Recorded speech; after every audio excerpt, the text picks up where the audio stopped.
Hello and welcome to my booktube channel, Jack in the Book Stack, where I talk about a wide variety of book genres and the bookish lifestyle. In today's video, we are going to be focusing on the book genre of horror.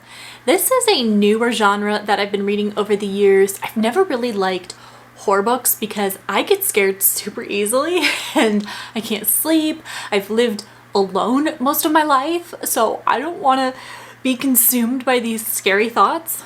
But I have found that horror books are a lot of fun. Super creative, evokes a lot of emotion, and a lot of times there's like a deeper meaning to the horror that I really, really love. I think with books, you don't have that ominous music that some impending doom is lurking in the dark. That really helps me. It helps that I can read it in the daytime. It helps that I can tone down my imagination where it needs to be. So I have found that I really enjoy scary books more than movies. But if I read the book first, I can actually watch the adaptation after because I know what's coming, so I'm not surprised, although I still have to mute it. But enough about that, let's dive into my top 10 list. Before I do that though, I have an honorary mention, and it's one that I really love, but whenever I watch other booktubers' favorite horror books videos, they always mention this book, so I wanted to be a little bit different. But I still want to mention it because it is a favorite, and that is It by Stephen King.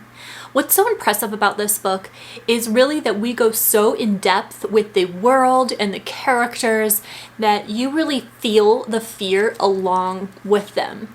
So this encompasses It, which visits this town called Derry, and encompasses what that person fears most. So we're all familiar with Pennywise the Clown, which encompasses one of the fears, and it haunts people in different ways. But what's so nice about this too is we get to know the kids when they're younger and then when they're adults. Their fears are very different now that they're adults and they've been living in the real world.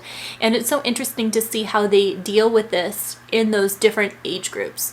But you just feel so connected with this town and with these characters. Like I said, you're really feeling the fear along with them. I love this book, and that is why it is an honorary mention for one of my favorite horror books. Normally on Jack in the Book Stack, I rank things from my least favorite to my most favorite, but I'm switching it up today. I want to talk about my most favorite horror book of all time.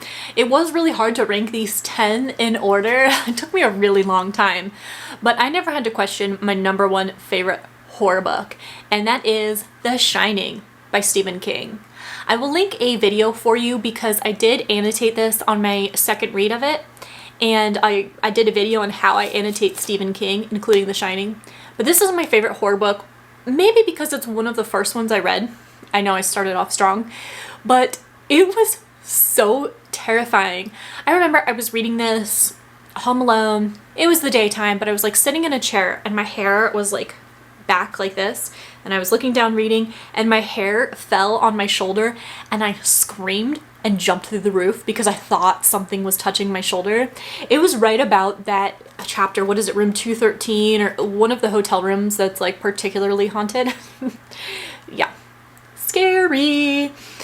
But this one, if you don't know what it's about this family, the parents and then their son who's 5 years old, and he has the Shining, which is a magical power, and they go to this hotel that is haunted and is trying to consume them.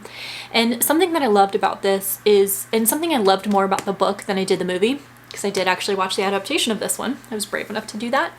I like as we see the father's slow descent into madness and his struggle with it, and it's that deeper meaning of it and how he's struggling with what he had to deal with from his own father, and then how he treats his son, and kind of like this cycle of abuse and alcoholism. And it added a little bit more depth to this, in addition to all the scary things that happen in this crazy overlook hotel. Truly terrified me. My number 2 favorite horror book of all time doesn't quite knock The Shining out of that top spot, although I do think it is scarier. I still say this is the scariest book that I ever read. Can't read it at night. And that is Stolen Tongues by Felix Blackwell. This one is particularly terrifying because it is about a newly engaged couple that goes stay at this secluded, isolated cabin as like a romantic getaway, but they hear voices in the woods around them, and those voices seem similar to ones that they know, like their parents, kind of like luring them into the woods. So that's creepy in itself. But then at night, when Felix is the main character, also the name of the author, which is kind of fun, he's sleeping and his fiance starts talking in her sleep.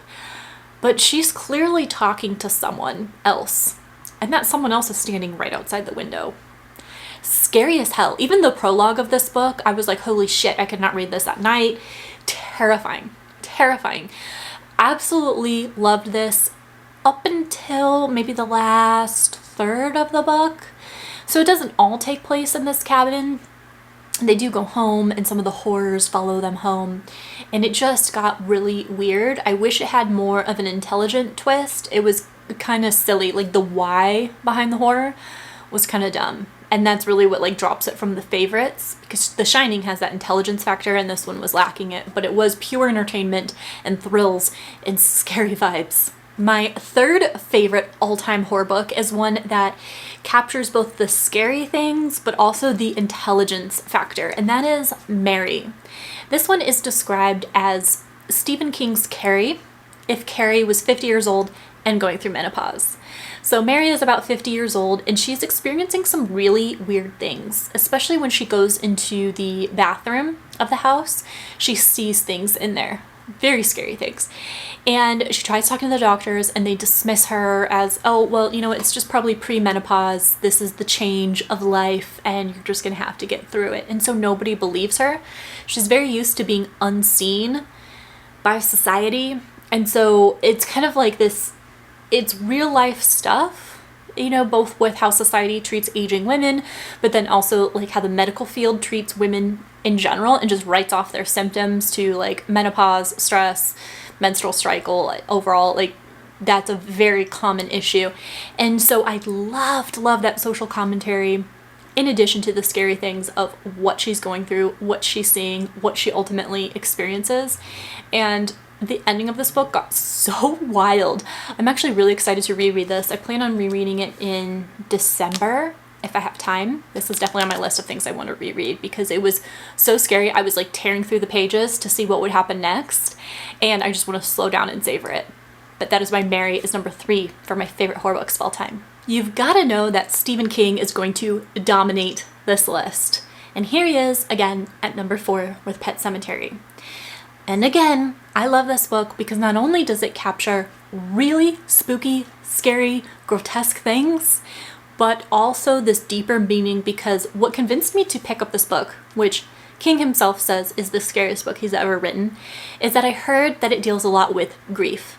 I love books that explore grief, but exploring grief with a backdrop of horror sounded incredible. So that's why I picked it up. So glad I did. And this is one that is scary for anybody, but on different levels. I think if you were to read this like when you're younger, it's scary because you deal with what is alive that should be dead, kind of this like spooky element of the actual pet cemetery where things come back to life, but they're not quite right. But then you also have this element of grief over losing a child, which is something that parents, that's their greatest fear, is losing their child, and how that grief manifests itself and how off the rails you can get with grief. But that's what I mean by different fears for different stages in life, because I think for parents this is a whole new level of fear, but it's scary for anybody, and really enjoyed it. Again, that deeper meaning with it, that makes it one of my favorites. My 5th favorite horror book really captures that deeper meaning about society with the horror, and that is Tender as the Flesh. This is a book about cannibalism, because in this world, eating animals is now poisonous. You can't do it. So people, instead of being vegan, just start eating each other. The social commentary about this one is brilliant, and this is my kind of horror. Minus this one chapter that has the abuse of puppies, which I will call out. because I don't think that part was necessary. I mean, a whole book about cannibalism and like an exploration of like how we treat animals that we're going to eat is difficult enough, but adding in the puppy thing, I couldn't do it. Okay, that aside, that trigger warning aside, this was fantastic because it talks about so many different things, like social class, because obviously it's not the rich, well-off families that are getting eaten. No, it's the lower class, people of color. And it's just really interesting how like the whole status symbol of having meat in the house is worked, and what people strive for and how they treat each other, how they treat the people that are going to be eaten. It was chilling, and the ending was just such a twist that just leaves you like what? It went in a direction I did not expect. Tender as the Flesh is an absolute amazing horror story. For my 6th favorite horror story, we're going to go the classics direction with The Picture of Dorian Gray by Oscar Wilde. This one is so creative, about a man who sells his soul to be beautiful forever. And he is, on the outside. But then he has this portrait of himself that gets uglier and uglier, and it reflects the beauty of his soul, or the lack thereof, because it just gets more hideous and terrifying, and this just consumes him. And I love this. This is also on my list of things to reread. It's not something that's going to terrify you or jump scare you. It's kind of more of like an exploration of morals, being a good person, with like creepy consequences. So if you don't want to be scared, this would be a great one, and it's a classic. It's beautifully written. Definitely one I recommend. Naturally, Stephen King is going to appear yet again on this list. What book do you think it is? Needful Things. This is not one that I hear too much about, and it is a travesty because this book is genius. I love that in this small town, a new store comes into town, opens up shop, and they sell exactly what you need. That thing that you haven't seen since childhood. That thing that you've always wanted. And what do you know? It costs just the amount of money that you have. But it also comes with the cost of a small favor. It seems harmless. Maybe a prank on a neighbor that shouldn't cause any harm. But the way everything is woven together to create this tension between neighbors in this small town, that it escalates and escalates and it keeps escalating, and it's ultimately their downfall. It is so much fun to see how everything comes together. So good. Again, King is really good with explaining these small towns, just like Derry and It. He's really good at this small town vibe and making it creepy. But like the neighbor against neighbor element of this was so creative. I really enjoyed Needful Things. The next book was very terrifying, but I love a good haunted house. That book is Just Like Home. This one doesn't have the best ratings on my GoodReads, and it shocks me because I really enjoyed it. In this one, we have a main character who is going to her childhood home to take care of her dying mother, even though they're estranged. And it's very difficult for her to go home because her dad was a convicted serial killer, and he like tortured people in the house. So the small town doesn't like her, doesn't want the family there, and she has a lot of bad memories in this house of when everything was uncovered. And yeah, there's this whole like under the bed vibe, or like when she's sleeping, something's like petting her hair that truly terrified me. Oh, it chilled me to the bones. But this one was really engaging. It was a page turner. It had that haunted house vibe I like. It had that like memories of the past thing I liked. The twist got me. It was really good. I really recommend this. If you've ever thought about it but you've seen some like questionable reviews, Jack in the Book Stack is here to tell you to give it a shot. Number 9 on my list also has some questionable reviews that I don't quite understand or agree with. That is Imaginary Friend. This one I think would be good for readers that enjoy Stephen King, particularly the second half of The Stand. And I say that because in The Stand, there's a very like magical good versus evil element that is carried through in this. Again, we have a younger narrator, so a young boy, and he seems to have abilities that nobody believes or understands. He has an imaginary friend, which is kind of creepy. I mean, like, I don't know why I think kids are just inherently creepy. Maybe it's books like this that do it to me. I don't know. But at this point, I'm not having any children, and books like this might be the reason, because it's creepy AF. So this kid has some imaginary friends that might not be so imaginary. This book made me terrified of deer. Yeah, I know that's weird, but I mean, living in Arizona, that's not really a problem that I need to face, so I don't need to worry about it. The criticisms I see of this book is that it is too long, too bloated, too drawn out, which I can understand, and that's why I say it's good for fans of Stephen King, because he has a very lengthy writing style, kind of like this slow burn style, because he's focusing on descriptions, and I would say that's mirrored here. So if you're going to read this one, be prepared to be scared and entertained, but also like a slower burn, more description heavy, which I think also kind of builds the anticipation. So I don't mind it. Like, I don't need breakneck speed to enjoy any book, let alone a horror book. I think this one does a fantastic job. Now for the last book on my favorite horrors list, it is Frankenstein. Now this classic is truly beautiful. If you haven't read it, I highly recommend you give it a shot. I think we all know the story about Dr. Frankenstein and how he creates his monster from the body parts of the dead and brings it to life. So yeah, that's all well and good, but there's a deeper meaning behind all this just crushing sense of loneliness that actually really made me sad with this. And with Frankenstein's monster, like, I was sympathizing with him, I was cheering for him, even though he didn't always do good things. It just kind of broke my heart, which I didn't expect going into this horror.